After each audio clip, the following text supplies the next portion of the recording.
ወደ አላህ መመለስ አይቀርም። ነገር ግን ምን ይዤ ነው መመለሰው? በመልኩ ነው መመለሰው? ወደ ጀሃነም ሊወረውረኝ የሚችል ጋራዎችን የሚያክል ወንጀል ተሸክሜ ነው የምቆመው ወይስ የአላህን ውዴታ ጀነቱን እንዳገኝ የሚያደርገኝ መቅቡል የሆነ መልካም ስራ ይዤ ነው የምሞተው? ይሄ ሁሌ ከጭንቅላታችን ሊጠፋ የማይገባው ጥያቄ ነው። ረመዳን ላይ የሚደረጉ ዒባዳዎች ሁሉ ከረመዳን በፊት ሻዕባን ላይ መጀመራቸው ይወደዳል። እናታችን አይሻ ረዲየላሁ ዐንሃ በተናገሩት ሐዲስ ነቢያችን ሰለላሁ ዐለይሂ ወሰለም ሻዕባን ላይ ጾም ያበዙ ነበረ።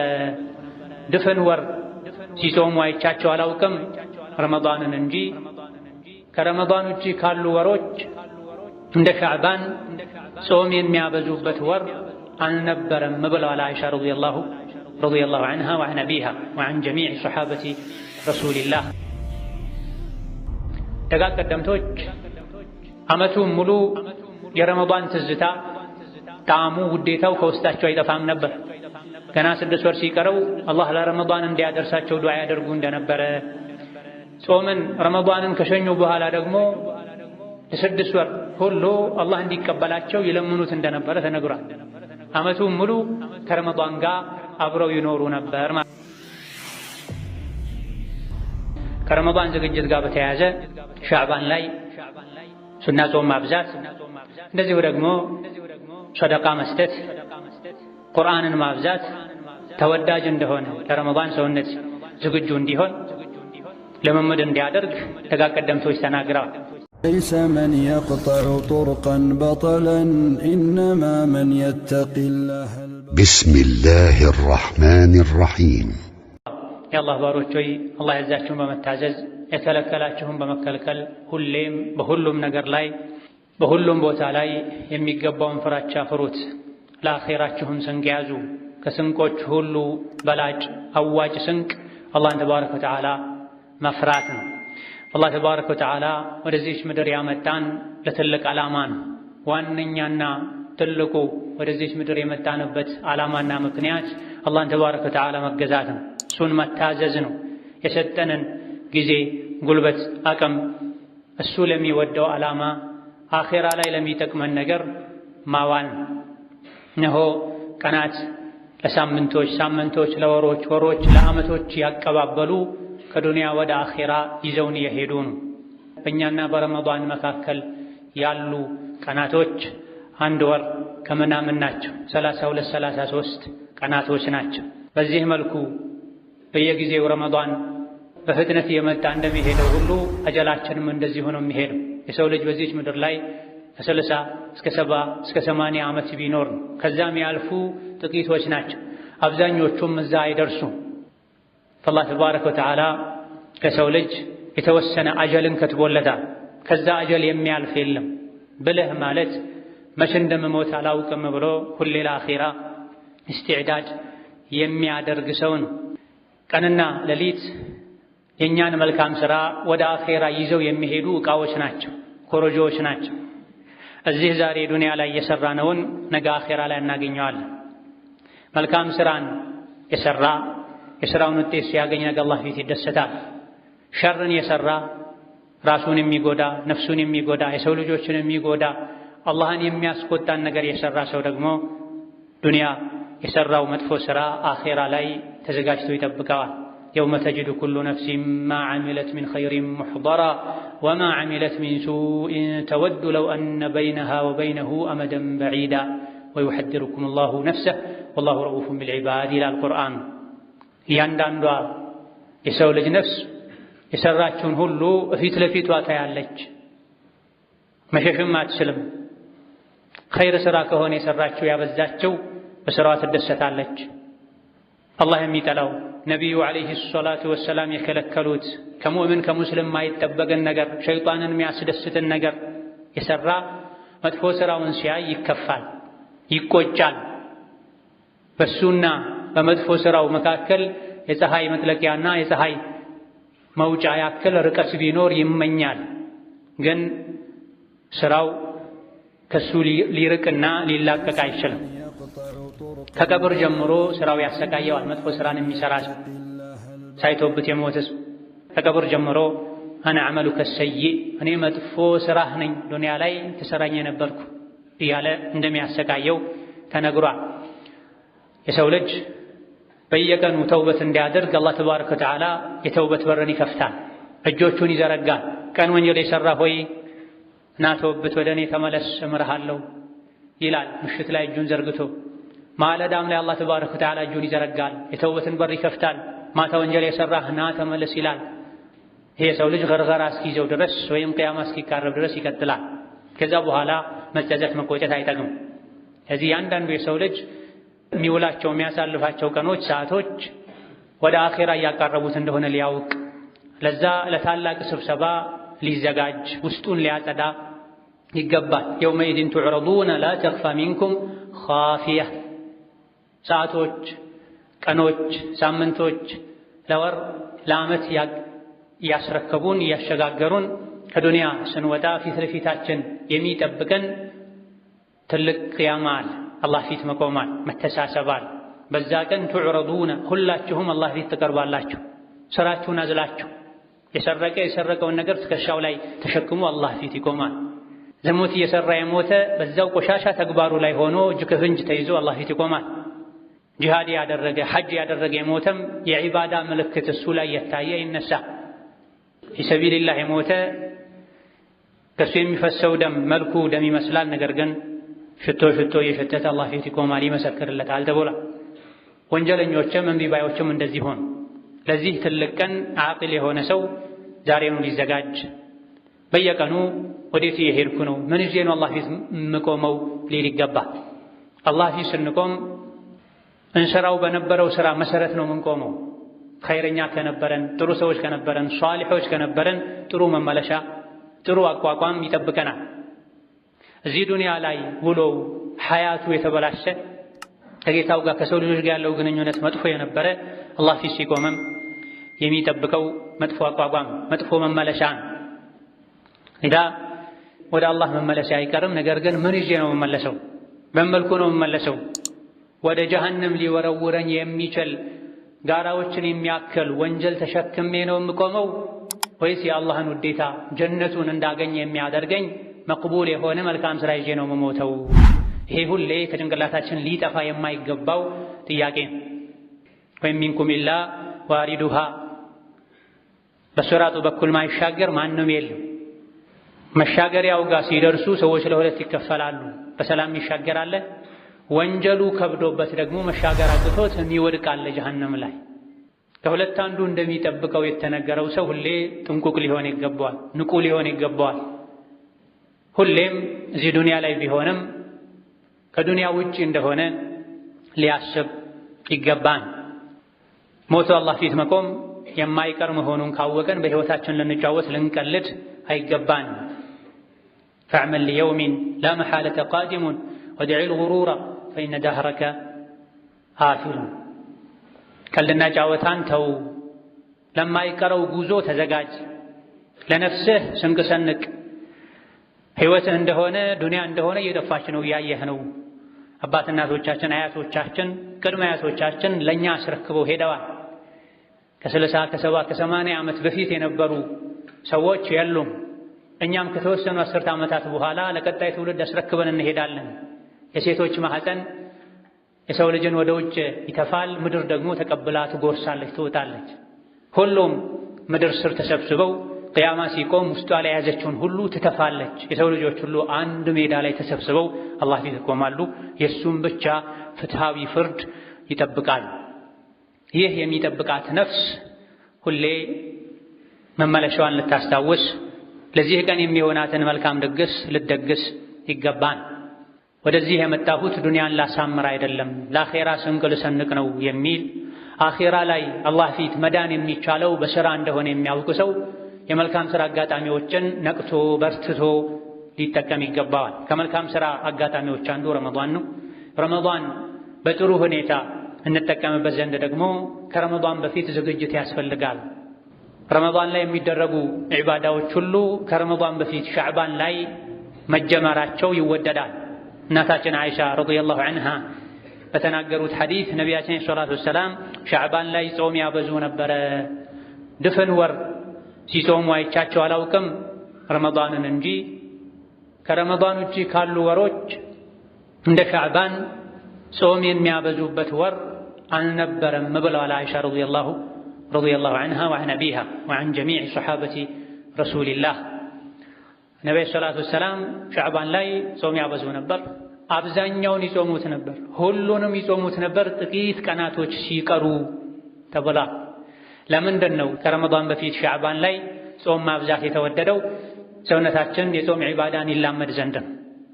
ወደ ረመዳን ጾም ቀጥታ ስንገባ የጾም ድካም የጾም ጣዕምን እንዳያስረሳን። በሻዕባን ጾም የጀመረ ሰው ሰውነቱ ጾምን የለመደለት ሰው ረመዳን ውስጥ የሚጾማቸው ጾሞች ለሱ ጣፋጭ ይሆናል፣ ገር ይሆናል፣ ያስደስቱታል። ዓመቱን ሙሉ በተለይ ሱና ጾም የማይጾም ሰው አንድ ብሎ ጾም የሚጀምረው ከረመዳን ሲሆን ዓመት ሙሉ ሲበላ ሲጠጣ የቆየ ሰውነት ጾም ላይ ይስማማው ይችላል፣ ሊከብደው ይችላል፣ ሊጫጫነው ይችላል። አብዛኛውን የረመዳንን ክፍለ ጊዜ ቀኑንም ማታውንም በእንቅልፍ ሊያሳልፍ ይችላል። ድካሙን ድብርቱን ለመርሳት በማላ ያዕኒ ሊያሳልፍ ይችላል። ጾምን ግን ቀድሞ ከተላመደ ሻዕባን ልምምድ ካደረገ ረመዳን ላይ የጾም ዒባዳን ጣዕም ማጣጣም ይችላል። ጾም አላህ ዘንድ ተባረከ ወተዓላ አቻ የሌለው ዒባዳ እንደሆነ ነቢዩ ተናግረዋል። ጸባይን ከማስተካከል አንጻር፣ አጅርን ከማብዛት አንጻር፣ ወንጀልን ከመማር አንጻር ላ ዒድለ ለሁ ብለዋል ነቢ ሰላቱ ወሰላም። አንድን አዘውትሬ የምሠራው ዒባዳ ጠቁመኝ ላላቸው ሰው ዓለይከ ቢሶሚ ጾምን አደራህን። ጸባይ ከማስተካከል፣ ወንጀል ከማራገፍ፣ አጅር ከማብዛት አንጻር ጾምን የሚያክል ከሱ የሚስተካከል ዒባዳ የለም ብለዋል። ደጋግ ቀደምቶች ዓመቱን ሙሉ የረመዳን ትዝታ ጣዕሙ ውዴታው ከውስጣቸው አይጠፋም ነበር።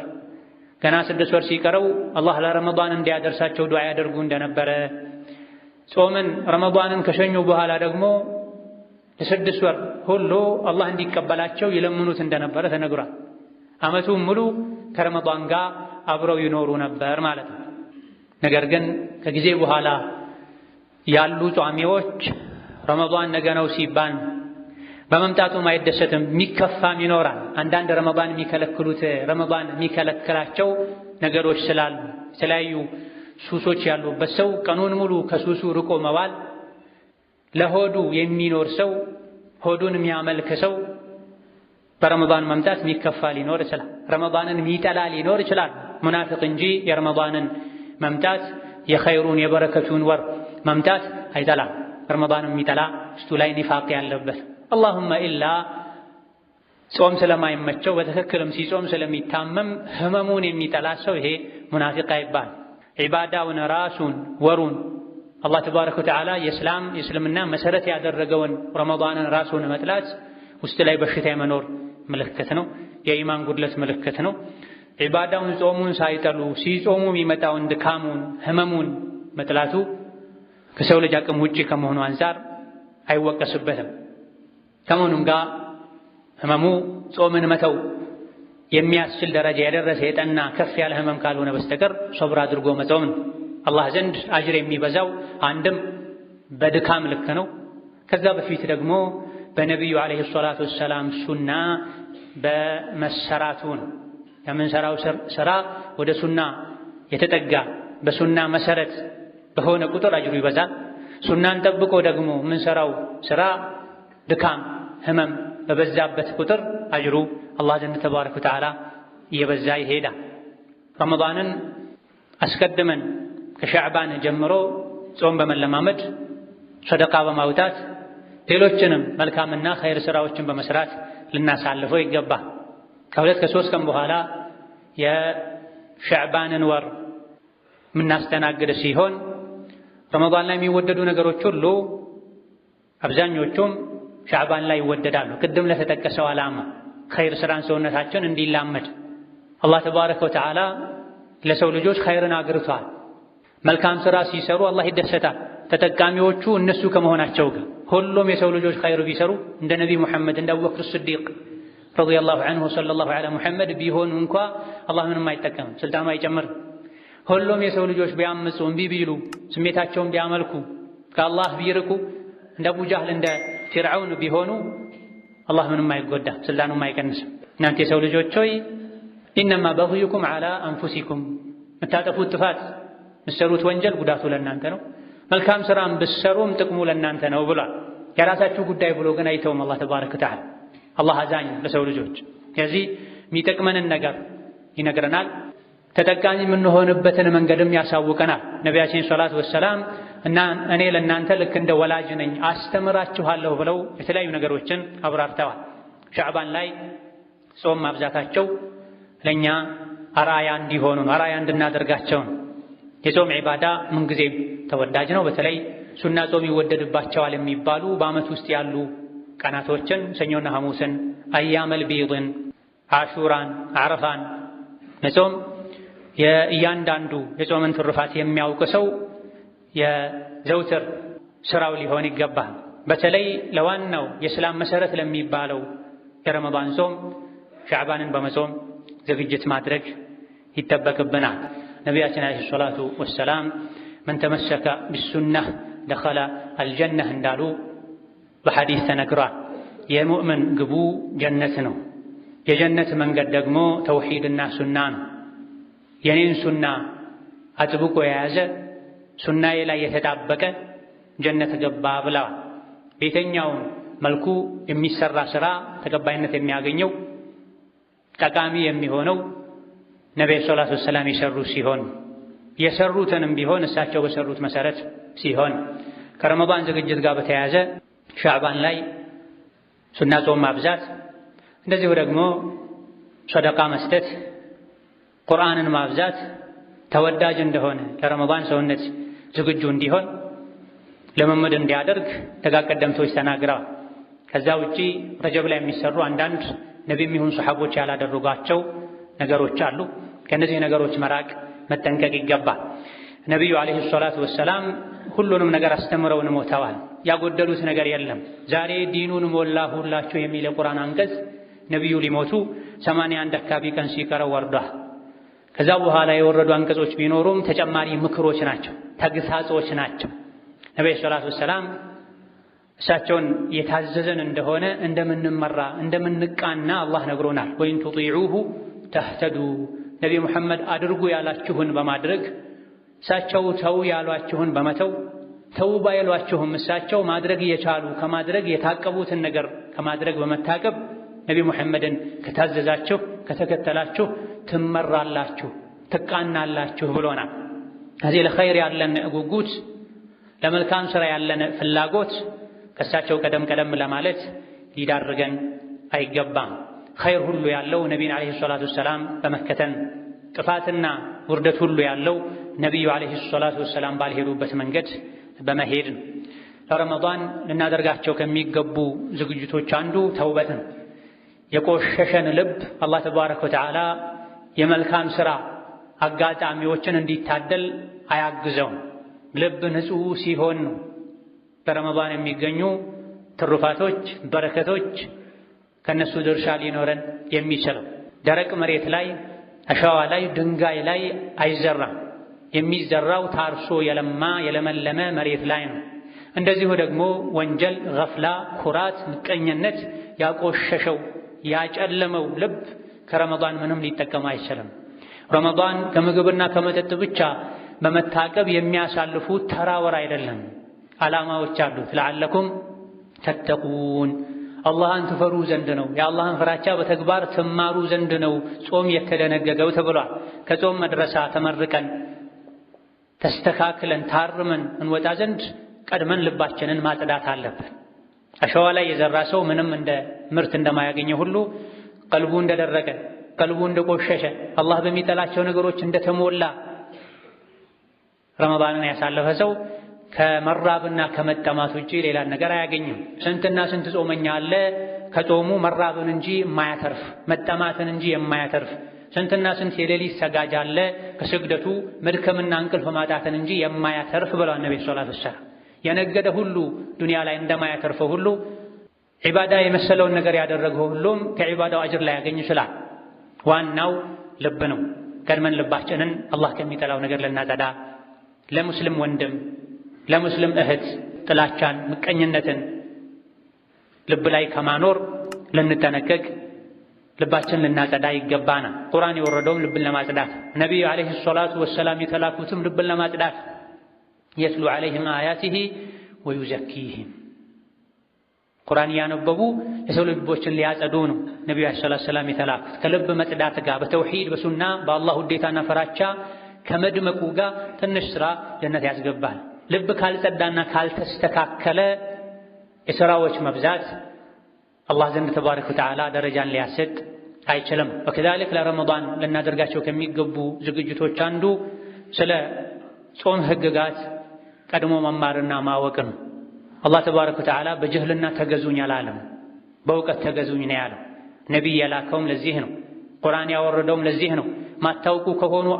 ማታውቁ ከሆናችሁ አዋቂዎቹን ጠይቁ ያለውም ለዚህ ነው። የዲን ህግጋትን በጅህልና በድፍረት መተግበር የሚገባቸውን ክብር አለመስጠትም። ዱንያዊ አንዳንድ ነገሮችን ስናደርግ ህጉ በሚያዘው መሰረት ካላደረግኩ እቀጣለሁ ብለን መስፈርቱን እናሟላለን። አዳዲስ ንግድ ውስጥ መግባት የፈለገ ሰው እንዲህ አይነት ንግድ ላይ የተሰማራ ሰው ምን ማሟላት አለበት? ምንድን ነው የሚፈቀድለት? ምን አይነት ጥፋት ካጠፋ ነው የሚቀጣው? ብለው ጠንቀቅ ብለው ነው ስራ የሚሰሩት ዱንያዊ ጥቅም ያገኙ ዘንድ። አኼራዊ ጥቅምን ለማግኘት አላህ ያዘዘንን ሰርተን አጅር ለማግኘት ከተጠያቂነት ለመዳን የተኛውንም አይነት ዒባዳ ስናደርግ ከይፍያውን ማወቅ አለብን፣ አፈጻጸሙን ማወቅ አለብን። ጾም እንዲሁ ምግብና መጠጥን መተው ብቻ አይደለም። ጾም ትልቅ የልብ ዒባዳን የአካል ዒባዳን የሰውነት አካላችን ከጾም መማር አለበት፣ መጠቀም አለበት። ይሄን ማሳካት የምንችለው በዕልም ላይ በእውቀት ላይ ሆነን ስንከውነው ነው የጾሙን ዒባዳ። እንዲሁ ከአባት እናቶቻችን በዘልማድ በለመድነው መልኩ ዕድሜ ልካችንን መጾም የለብንም። የጾመኛ አደብ የሚባል ነገር አለ። ጾም የሚያበላሹ የጾምን አጅር የሚቀንሱ ለጾመኛ የሚጠሉ የሚወገዙ ለጾመኛ ይበልጥ የሚወደዱ አጅሩን የሚያበዙ ነገሮች አሉ። ይሄን ሁሉ አውቀን ልንጾም ይገባል። ዞሮ ዞሮ ከምግብና ከመጠጥ በመራቅ መድከማችን ካልቀረ በድካማችን ልክ ከዛ በላይ ምንዳ የምናገኝበትን መንገድ ልናውቅ ልንከተል ይገባናል። ثم صلوا وسلموا على البشير النذير والسراج المنير فقد أمركم بذلك ربكم قائلا إن الله وملائكته يصلون على النبي يا أيها الذين آمنوا صلوا عليه وسلموا تسليما اللهم صل وسلم وبارك على عبدك ورسولك محمد وعلى آله وأصحابه وأتباعه وسلم تسليما كثيرا وارض اللهم عن خلفائه الراشدين وبقية صحابته أجمعين وارض عنا معهم برحمتك يا أرحم الراحمين اللهم أعز الإسلام والمسلمين اللهم أعز الإسلام والمسلمين اللهم أعز الإسلام والمسلمين وأذل الشرك والمشركين ودمر أعداءك أعداء الدين اللهم اجعل هذا البلد آمنا مطمئنا سخاء رخاء وسائر بلاد المسلمين اللهم آمنا في دورنا وأوطاننا اللهم آمنا في دورنا وأوطاننا اللهم وحد صفوف المسلمين واجمع كلمتهم على الحق يا قوي يا متين اللهم إنا نسألك فعل الخيرات وترك المنكرات وحب المساكين وأن تغفر لنا وترحمنا وإذا أردت بعبادك فتنة أن تقبضنا إليك غير مفتونين اللهم أصلح لنا ديننا الذي هو عصمة أمرنا وأصلح لنا دنيانا التي فيها معاشنا وأصلح لنا آخرتنا التي إليها معادنا برحمتك يا أرحم الراحمين ربنا اغفر لنا ولوالدينا ولمشايخنا ولجميع المسلمين آمين والحمد لله رب العالمين.